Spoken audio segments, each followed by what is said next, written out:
नमस्कार, कलाम अकेडमी के digital platform पर एक बार फिर से आप सभी विद्यार्थियों का बहुत बहुत स्वागत, अभिनंदन, आदाब, आभार, इस्तकबाल, खैर मकदम है। मैं हूं विवेक, एक बेहद महत्वपूर्ण सत्र लेकर आप लोगों के बीच में हाजिर हूं और विविध अधिगमकर्ताओं की समझ नामक इस खंड में अब हम बात कर रहे हैं मंदबुद्धि बालकों की। वो बालक जिनको मेंटली रिटार्डेड कहा जाता है। इससे पहले की वीडियो में आप प्रतिभाशाली बालकों के बारे में जान चुके हैं। जो सृजनात्मक बालक हैं उनको हम अलग से कवर करेंगे सृजनात्मकता नामक एक खंड में। क्रिएटिविटी नामक की एक पूरा खंड है, उसको पहले समझेंगे और फिर सृजनात्मक बालक को समझेंगे। तो आइए मेरे साथ जुड़ते हैं और बात करते हैं मंदबुद्धि बालकों की या मेंटली रिटार्डेड चिल्ड्रन जो होते हैं उनकी।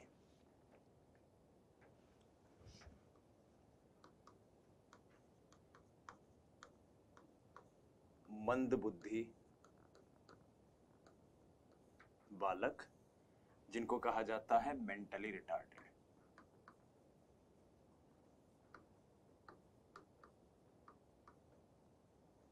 मंदबुद्धि बालकों को जानने के लिए आपको हॉलिंगवर्थ का एक कथन जानना है, क्योंकि मंदबुद्धि बालकों का जो कॉन्सेप्ट है ये पूरी तरह से टेक्निकल है।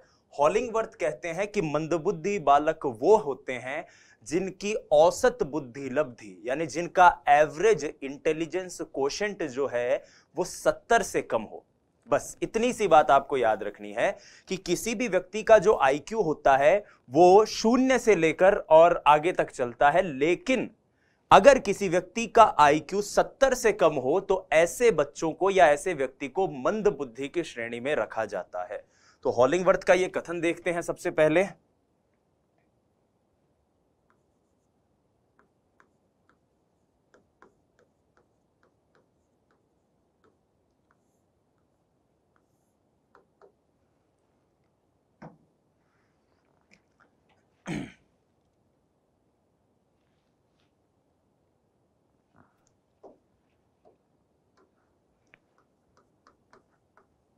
ऐसे बालक बालिकाएं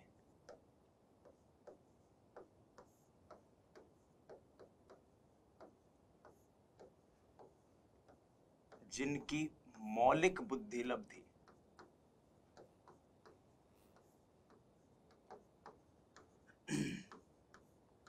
बुद्धि लब्धि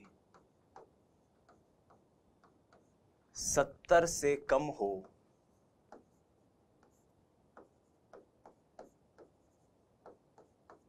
और जो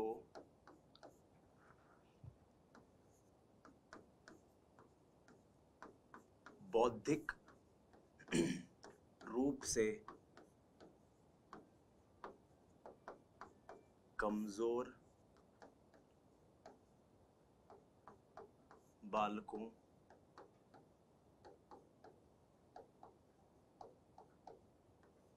बालिकाओं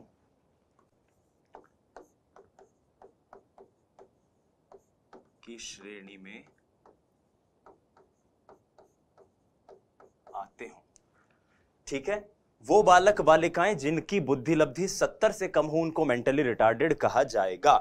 अब अगर कोई व्यक्ति मेंटली रिटार्डेड है, मंदबुद्धि है, तो ऐसे बालक या बालिका की क्या विशेषता हो सकती है, आइए उसको जांच लेते हैं। क्योंकि एक बार रीट ने एक बार ऐसा एक क्वेश्चन पूछ लिया था कि निम्न में से कौन सी विशेषता कमजोर बुद्धि लब्धि वाले व्यक्ति की या फिर यूं कहूं कि मानसिक रूप से मंद बालक की होती है या नहीं होती है। उस तरह का एक बार क्वेश्चन आया था, उस क्वेश्चन को भी अभी हम देख लेंगे। आइए सबसे पहले बात करते हैं विशेषताओं की।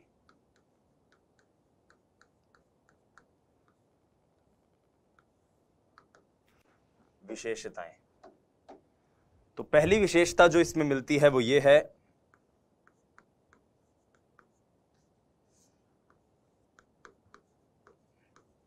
बौद्धिक न्यूनता।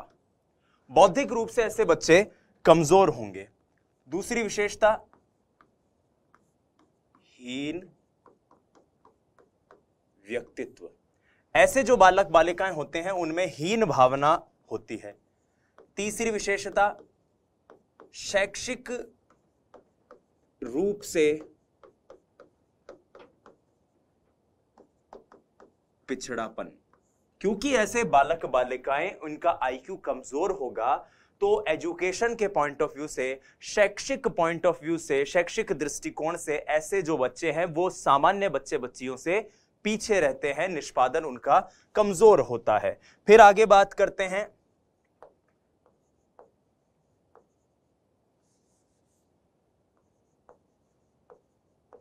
सीमित प्रेरणाएं एवं संवेग। संवेगात्मक रूप से भी ऐसे बच्चे बच्चियां संकुचित होते हैं, बहुत ही कम संवेगों का प्रदर्शन करते हैं और उन्हीं कम संवेगों के आधार पर ये अपने दैनिक कार्यों का या दैनिक जीवन में जो भी निष्पादन करना होता है करते हैं। तो एक पॉइंट यहां पर हमें यह भी मिलता है कि सीमित प्रेरणाएं और संवेग ऐसे बालक बालिकाओं में दृष्टिगत होते हैं। फिर एक चीज आप याद रखिएगा कि ऐसे बालक बालिकाएं क्योंकि मानसिक रूप से मंद होंगे, परेशान होते हैं, तो ऐसे बालक बालिकाएं अक्सर कुसमायोजित भी होते हैं, मॉल एडजस्टेड होते हैं, तो कुसमायोजित होते हैं। सरल सी भाषा में अगर कुसमायोजन की बात करें तो कुसमायोजन क्या है कि वातावरण में हुए बदलाव के आधार पर अपने आप को बदलने की जो प्रवृत्ति है वो समायोजन है। तो वो ये लोग नहीं कर पाते, एडजस्ट नहीं कर पाते, इसीलिए ऐसे बालक बालिकाएं कुसमायोजित होते हैं। एक चीज आप और याद रखिएगा कि व्यवहारिक रूप से, फॉर्मल औपचारिक रूप से जो धनार्जन के तरीके हैं, जैसे आप शिक्षक बनने जा रहे हो तो आप शिक्षक बनकर आप अपने धनार्जन करेंगे, आपकी नौकरी लगेगी, कोई डॉक्टर है, कोई इंजीनियर है, कोई कलेक्टर है, कोई आरएएस ऑफिसर है, कोई पुलिस में है। तो इस तरह के तरीकों से धनार्जन या अर्थोपार्जन ऐसे लोग नहीं कर पाते। तो एक पॉइंट यहां पर यह भी बनता है कि धनार्जन अर्थोपार्जन के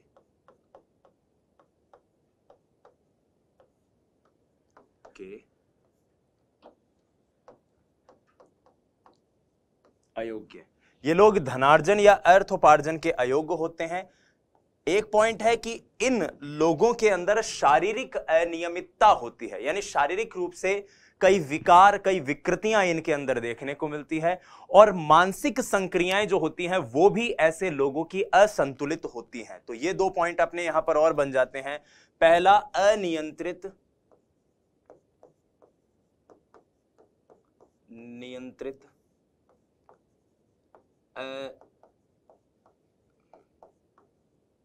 संतुलित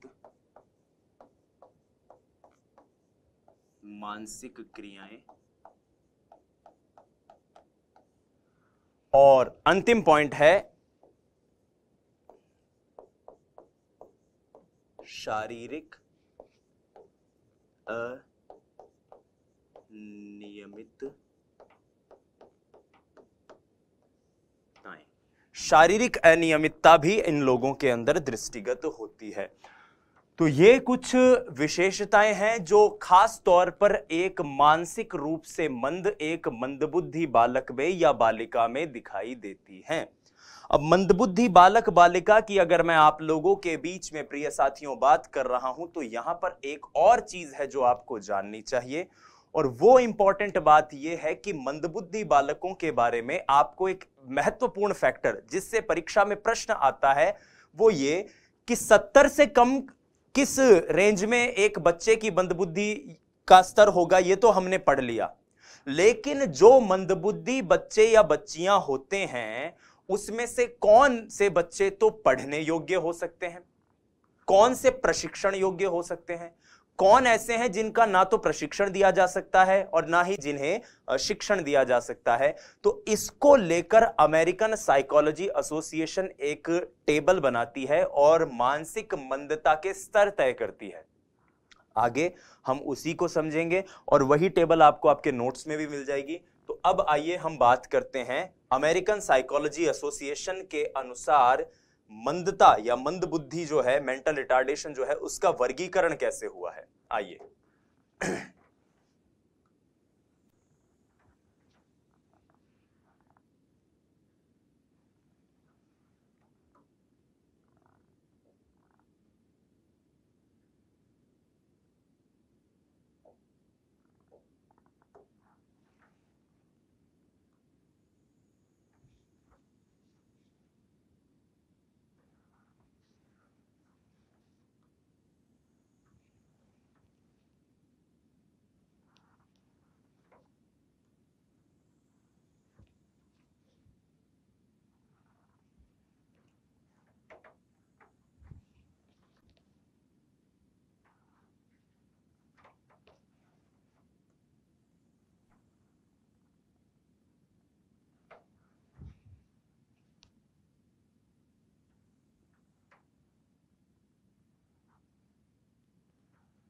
आइए साथियों, अब हम डिटेल में डिस्कस करने की कोशिश करते हैं कि अमेरिकन साइकोलॉजी एसोसिएशन के अनुसार मानसिक मंदता, मेंटल रिटार्डेशन के कौन कौन से स्तर तय किए गए हैं।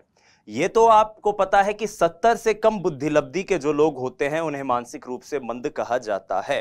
अब इसमें जो 4 तरह के वर्गीकरण आईक्यू के आधार पर होते हैं उसकी हम बात कर लेते हैं। यहां मैं बात करूंगा आईक्यू, यहां मैं बात करूंगा वर्गीकरण की, और तीसरे सेक्शन में मैं विशेषता और शिक्षा की बात करूंगा।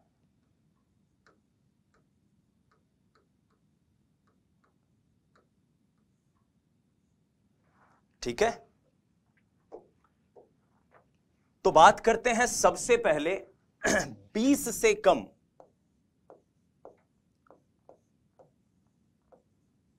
वो लोग जिनका आईक्यू लेवल 20 से कम होता है, ऐसे लोगों को कहा जाता है गहन रूप से मानसिक मंद, या फिर इनकी मंदता को कहा जाता है गहन मानसिक मंदता, प्रोफाउंड मेंटल रिटार्डेशन। ठीक है, ऐसे लोगों को कहा जाता है गहन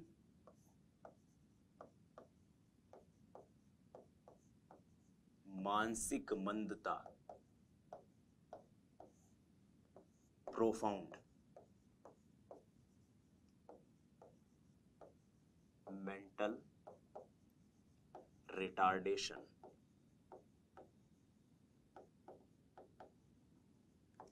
क्लियर है? Profound mental retardation.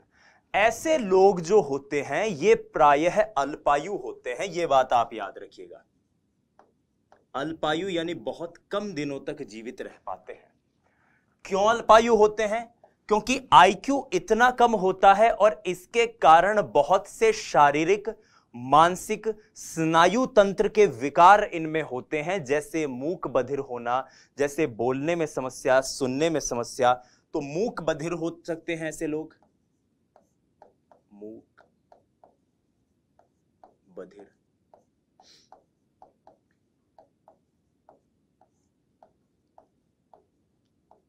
स्नायु विकार। ठीक है, मूक बधिर है, स्नायु विकार है, और इस कारण ऐसे लोग पूर्णतः आश्रित होते हैं। क्या है? पूर्णतः आश्रित।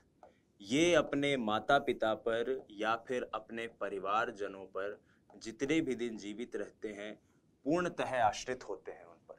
तो सवाल जो परीक्षा में अक्सर पूछा जाता है कि किस आईक्यू लेवल तक के बच्चों को शिक्षा दी जा सकती है, प्रशिक्षण दिया जा सकता है, तो मुझे इस बात का जवाब दीजिए कि जो गहन रूप से मानसिक मंद है, जिनकी मानसिक मंदता 20 से कम है, क्या ऐसे लोगों को शिक्षण या प्रशिक्षण दिया जा सकता है? जवाब है बिल्कुल भी नहीं। ठीक है, क्लियर? दूसरे स्तर पर आते हैं, तो दूसरे स्तर पर वो होते हैं जो गंभीर मानसिक मंदता से ग्रसित होते हैं, गंभीर मानसिक मंदता। तो ऐसे लोगों का आईक्यू 20 से करीब करीब 35 के बीच में होता है। ठीक है, 20 से 35 के बीच में, तो इनको कहा जाता है गंभीर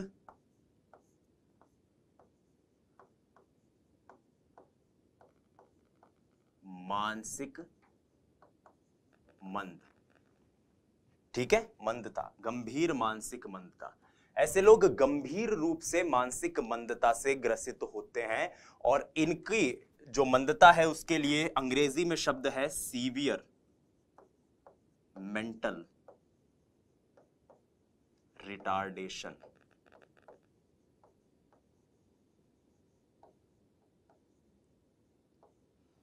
ठीक है, सीवियर मेंटल रिटार्डेशन। ये लोग भी अपने दिन प्रतिदिन के कार्यों को करने में असमर्थ होते हैं। ठीक है, इन लोगों में ये लोग भी आश्रित होते हैं,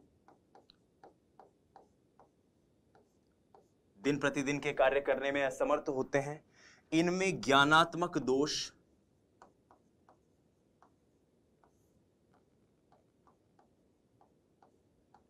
व क्रियात्मक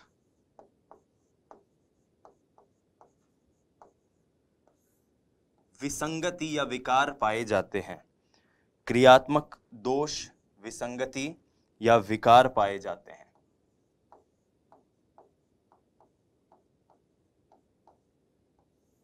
ठीक है। आश्रित, ज्ञानात्मक दोष, क्रियात्मक विसंगति। सवाल फिर उत्पन्न होता है, क्या गंभीर मानसिक मंद बालक बालिकाओं को भी हम शिक्षण प्रशिक्षण दे सकते हैं? उत्तर है नहीं।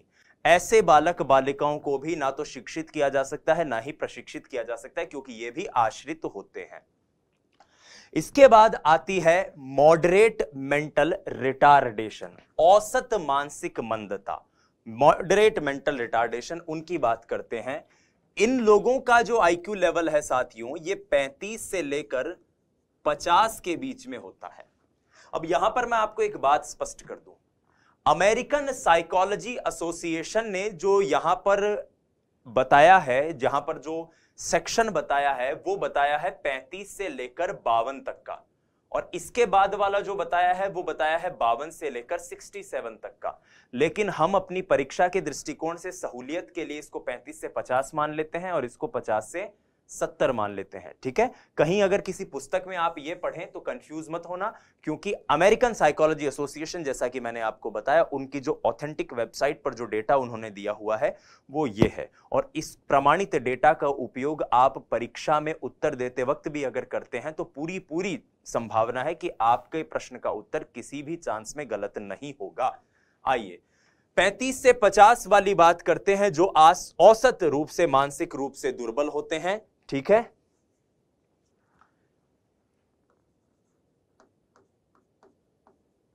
औसत मानसिक मंदता, इनको क्या कहेंगे हम? इनको कहेंगे मॉडरेट मेंटल रिटार्डेशन।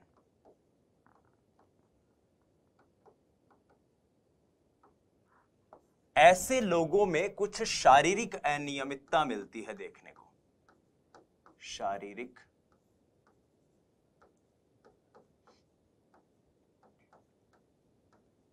अनियमितता। ऐसे लोगों में शारीरिक अनियमितता मिलती है, लेकिन जो बच्चे बच्चियां 35 से 50 आईक्यू के बीच के होते हैं, ये प्रशिक्षण योग्य होते हैं, यानी इनको ट्रेनिंग दी जा सकती है।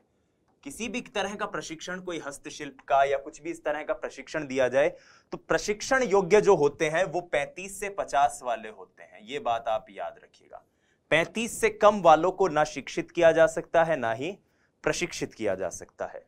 इसके बाद आती है जनरल, जिसको हम कई बार माइल्ड मेंटल रिटार्डेशन कह देते हैं, कई बार हम इसे सामान्य मानसिक मंदता भी नाम दे देते हैं, कई बार इसे साधारण मानसिक मंदता भी नाम दे देते हैं, और ऐसे लोग 50 से 70 की आईक्यू के बीच के होते हैं।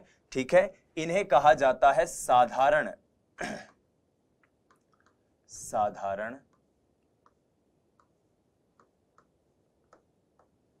मानसिक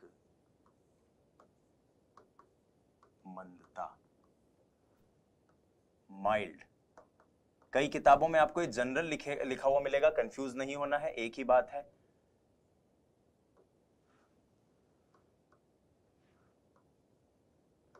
मेंटल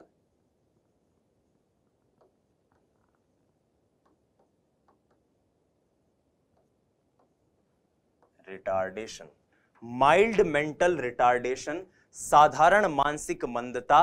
ऐसे जो लोग होते हैं इन्हें विशेष कार्यक्रमों के अंतर्गत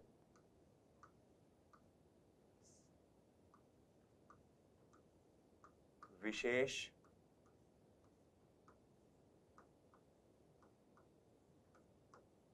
कार्यक्रम के अंतर्गत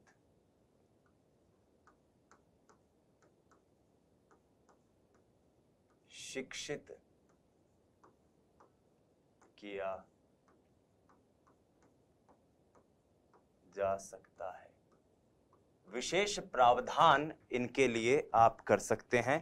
ठीक है, तो ये एक वर्गीकरण है जो कि अमेरिकन साइकोलॉजी एसोसिएशन के द्वारा सुझाया गया है, जिसके अंतर्गत हमने जानने की कोशिश करी कि एक मानसिक रूप से मंद कोई व्यक्ति हो तो उसमें क्या क्या चीजें देखने को मिलती हैं।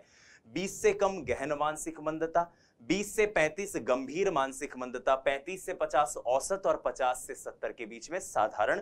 और ये इनके शिक्षण या प्रशिक्षण का चार्ट हमने यहां पर देखा। मैं इस पूरे विश्वास के साथ आपको ये बता रहा हूं कि ये पूरी तरह ऑथेंटिक डेटा है और इस ऑथेंटिक डेटा का उपयोग करके आप अपनी किसी भी परीक्षा का, बशर्ते आप सेकंड ग्रेड का एग्जाम दे रहे हैं, बशर्ते आप रीट का एग्जाम दे रहे हैं, बशर्ते आप फर्स्ट ग्रेड का दे रहे हैं, बशर्ते आप किसी सेंट्रल टेट का एग्जाम दे रहे हैं, कोई भी परीक्षा दें, ये आधिकारिक डेटा आपको हर परीक्षा का उत्तर सही देने में मदद करेगा। आइए अब हम आगे बात करते हैं और इन बच्चों की शिक्षा के लिए एक विद्यालय में या एक शिक्षक को क्या अपनाना चाहिए इसकी बात करते हैं। एक चीज मैं यहां पर स्पष्ट कर दूं कि कुछ फैक्ट्स इसमें ऐसे हैं जो मैं आपको बता नहीं सकता और मेरे बताने से वो याद भी नहीं होंगे। जैसे मान लीजिए आपको अपने कॉमन सेंस का उपयोग करके उन प्रश्नों का उत्तर देना है।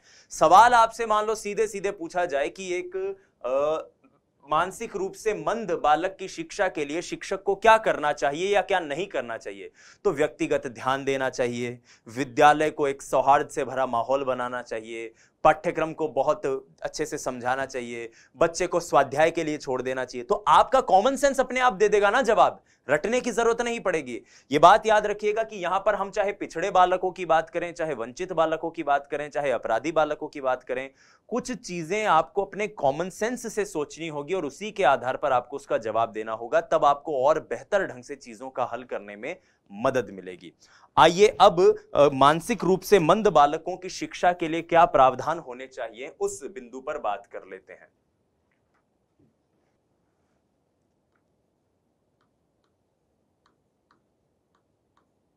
मानसिक रूप से मंद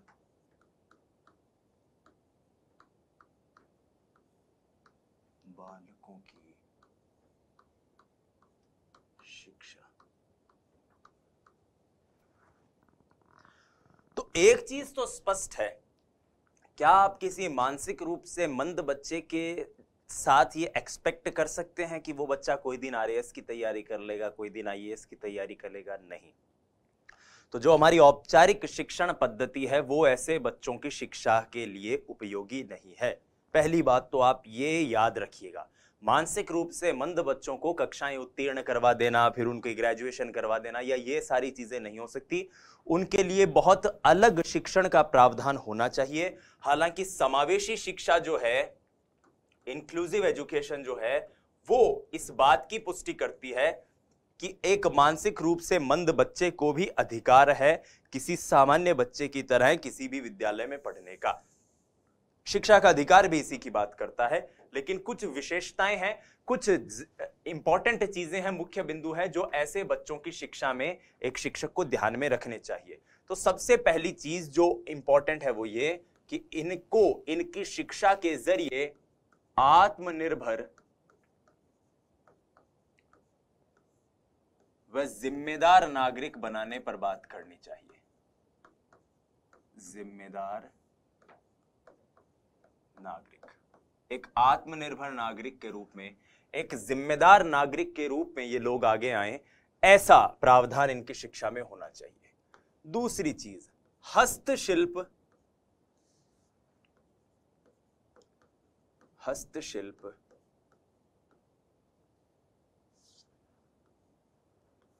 व व्यावसायिक प्रशिक्षण के ऊपर ध्यान देना चाहिए। बहुत इंपॉर्टेंट है हस्तशिल्प और व्यावसायिक प्रशिक्षण। मैं यहां पर आपको एक जानकारी देना चाहता हूं। शेखावाटी में एक संस्था है जिसका नाम है आशा का झरना। आशा का झरना, जो इसी प्रकार के मंदबुद्धि बच्चों के लिए कार्य कर रही है विगत कई वर्षों से। और खास बात पता है आपको क्या है कि ऐसे बच्चे जिनको कढ़ाई बुनाई का या बैग बनाने का या फिर इस तरह का प्रशिक्षण भी उसमें दिया जाता है, और इन बच्चों द्वारा इस तरह के जो प्रोडक्ट्स बनाए जाते हैं, उन प्रोडक्ट्स को करीब करीब विदेशों से, महानगरों से बहुत से लोग हैं जो खरीदते भी हैं। तो इस तरह के प्रशिक्षण के द्वारा, इस तरह के कार्यक्रमों के जरिए, इस तरह की संस्थाओं का योगदान लेते हुए ऐसे बच्चों को आत्मनिर्भर, जिम्मेदार और अपने जीवन को एक सम्माननीय ढंग से चलाने की आप तैयारी इनसे करवा सकते हैं, या फिर उनके लिए इस तरह की चीजों का प्रबंध आप कर सकते हैं। सबसे इंपॉर्टेंट बात कि मानसिक रूप से मंद बालकों बालिकाओं को सामाजिक मूल्यों से परिचित करवाना चाहिए। सामाजिक मूल्यों से परिचय, यह सबसे इंपॉर्टेंट है कि ऐसे बालक बालिकाओं का सामाजिक मूल्यों से आप परिचय करवाएं।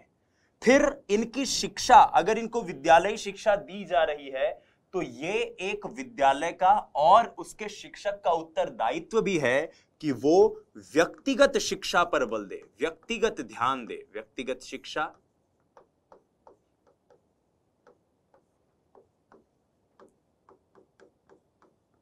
व्यक्तिगत ध्यान। अब आप खुद सोचिए कि अगर इस तरह से कुछ लिखा हुआ आ जाए कि मानसिक रूप से मंद बच्चों को अध्यापक को स्वाध्याय के लिए छोड़ देना चाहिए, टीचर को उनके साथ कक्षा उन्नति, वर्ग उन्नति जैसे प्रोग्राम, जैसा आपने प्रतिभाशाली बालकों में पढ़ा था, वो करवाने चाहिए, तो क्या उनके जरिए ऐसे बालक बालिकाओं के साथ आप न्याय कर पाएंगे? नहीं कर पाएंगे ना। बस यही बात मैं आपको समझाने की कोशिश कर रहा हूं कि मैं चाहे यहां पे लिख रहा हूं भले ही आपके लिए, और आपको एक जनरल आइडिया हो जाए, आपको एक सामान्य आइडिया मिले, लेकिन आपको अपने कॉमन सेंस का भी इस्तेमाल करना है जब भी आपको इस तरह के क्वेश्चन आए कि मानसिक रूप से मंद बालकों की शिक्षा कैसी हो, पिछड़े हुए बालकों की शिक्षा कैसी हो, वंचित बालकों की शिक्षा कैसी हो, वगैरह वगैरह वगैरह। अगला पॉइंट देखो, शिक्षण की अपेक्षा प्रशिक्षण पर बल।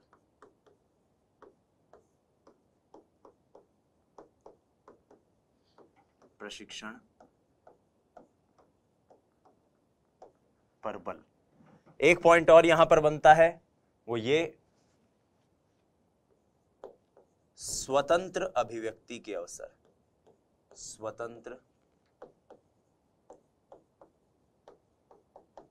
अभिव्यक्ति के अवसर। अब इनको मैं फिर दोहरा दूं, मैं एक बार फिर कह रहा हूं, इनको हमें रटना नहीं है, इन्हें रटना नहीं है, आपको सिर्फ और सिर्फ इनकी मदद से। अब जैसे मैंने यहां पर कहीं नहीं लिखवाया, यहां मैंने लिखवाया ही नहीं कि एक टीचर को स्वाध्याय के लिए छोड़ देना चाहिए, तो अगर प्रश्न आ जाए तो कंफ्यूज नहीं होना कि यार अब बात तो हमारा सर माना लिखवाई को नहीं, जो चीज लिखवाई है वही काम की है ना।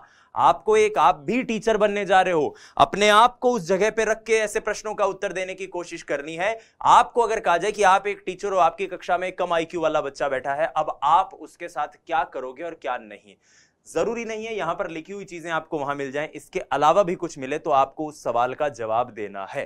तो प्यारे विद्यार्थियों, यहां पर इस वीडियो में हम मानसिक रूप से मंद बालक बालिकाओं के ऊपर हमने डिस्कशन किया। एक बार पुनः दोहरा लेते हैं कि मेंटली रिटार्डेड बच्चों के बारे में क्या क्या कहा गया है, और इससे अगली वीडियो जो होगी उसके अंदर हम पिछड़े हुए बालक, वंचित बालक, अपराधी बालक और इस प्रकार से हम चलेंगे। चलिए आइए एक बार दोहरा लेते हैं सारी चीजों को। सबसे पहले हमने बात करी है मानसिक रूप से मंद बालक होते कौन है, तो वो सभी जिनका आईक्यू, जिनकी बुद्धि लब्धि 70 से कम हो। ये इंपॉर्टेंट पॉइंट है, फैक्ट है, जिसको आपको रटना है, या फिर यूं कहूं याद रखना है कि मंद बुद्धि वो होगा जिसका आईक्यू 70 से कम होगा। विशेषताएं क्या होगी भाई? मेंटली कमजोर होगा, इस कारण हीन व्यक्तित्व होगा, शारीरिक रूप से, माफ कीजिएगा, शैक्षिक रूप से भी परेशान रहेगा, प्रेरणाएं और संवेग सीमित रहेंगे, इस कारण आपको समायोजित रहेगा, धन कमाने के लिए उपयुक्त नहीं है क्योंकि माइंड इतना काम नहीं कर रहा, और इस कारण मानसिक और शारीरिक रूप से अनियमितताएं और असंतुलन देखने को मिलेगा। फिर हमने वर्गीकरण देखा, 20 से कम बच्चे गहन मानसिक मंदता, अल्पायु होंगे, शारीरिक विकार से ग्रसित होंगे, आश्रित होंगे पूर्णतः। 20 से 35 वाले गंभीर मानसिक मंद, ये भी आश्रित होंगे, ज्ञानात्मक दोष और क्रियात्मक विसंगति। 35 से 50 औसत रूप से मानसिक मंद, शारीरिक अनियमितता या प्रशिक्षण योग्य इनको कह सकते हैं। 50 से 70 साधारण मानसिक मंदता, विशेष कार्यक्रम के अंतर्गत इनको शिक्षित किया जा सकता है। और इनकी शिक्षा के लिए क्या क्या प्रावधान हो, कागजी शिक्षा, कागज कलम वाली फॉर्मल औपचारिक शिक्षा इनके लिए नहीं है। आप इन्हें आत्मनिर्भर नागरिक बनाने की बात करो, आप इन्हें हस्तशिल्प का या व्यावसायिक प्रशिक्षण दो। एक बार ये क्वेश्चन आ चुका है कि हस्तशिल्प का प्रशिक्षण किसे देना चाहिए। हस्तशिल्प का प्रशिक्षण देना चाहिए मानसिक रूप से मंद बच्चे बच्चियों को।